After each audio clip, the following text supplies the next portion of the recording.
these are the front seat covers for the Triumph TR3. They've been made in midnight blue with white piping.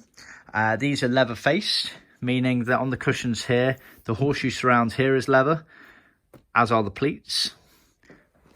Same again on the backrest. Pleats and the horseshoe surrounds are in leather, but then everything else is vinyl, meaning the retainers there and at the back there are in vinyl, but then the surrounds and the backs are vinyl as well. So this is the back of the backrest here. The finisher there is also vinyl. And then the surround of the cushion there and the retainer here is vinyl. So that's the leather face version. We can offer everything in vinyl.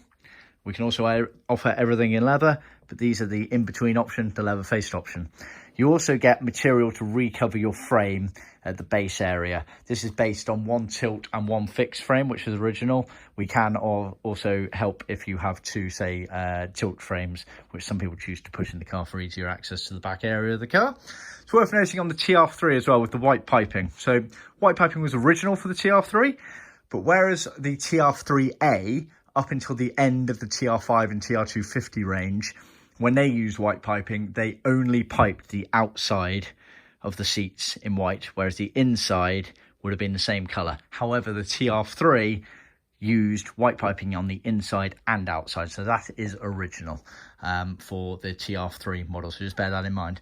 Another anomaly that's worth mentioning is although the frames, barring the tilt and fixed elements, are the same as the TR2, as are the seat cushion springs and the seat foams, the actual covers are subtly different. And the main difference is on the cushion here, it's this distance here.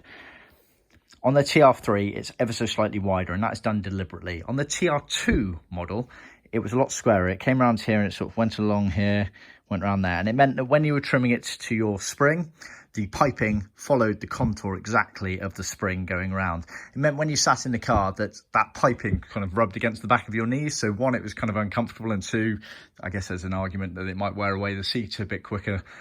So for the TR3 model, they changed that, and they actually made the piping drop down below the edge of the spring and follow around, which meant that it was a bit more comfortable to sit in. So we have different patterns for the TR3, which are correct for originality. We also have the TR2 patterns, but bear in mind, I know a couple of other suppliers out there, they do not differentiate between the TR2 and the TR3 in terms of the shaping of the actual seat cover, so just bear that in mind. As with all of our seat covers, you get genuine tuck and roll pleats going in there. There'll be a label of ours in there, the Union Jack and the JS. We also foam up the horseshoes on here. So that's a 6mm foam going around there, which gives it a nice bit of padding. Same again on this horseshoe here.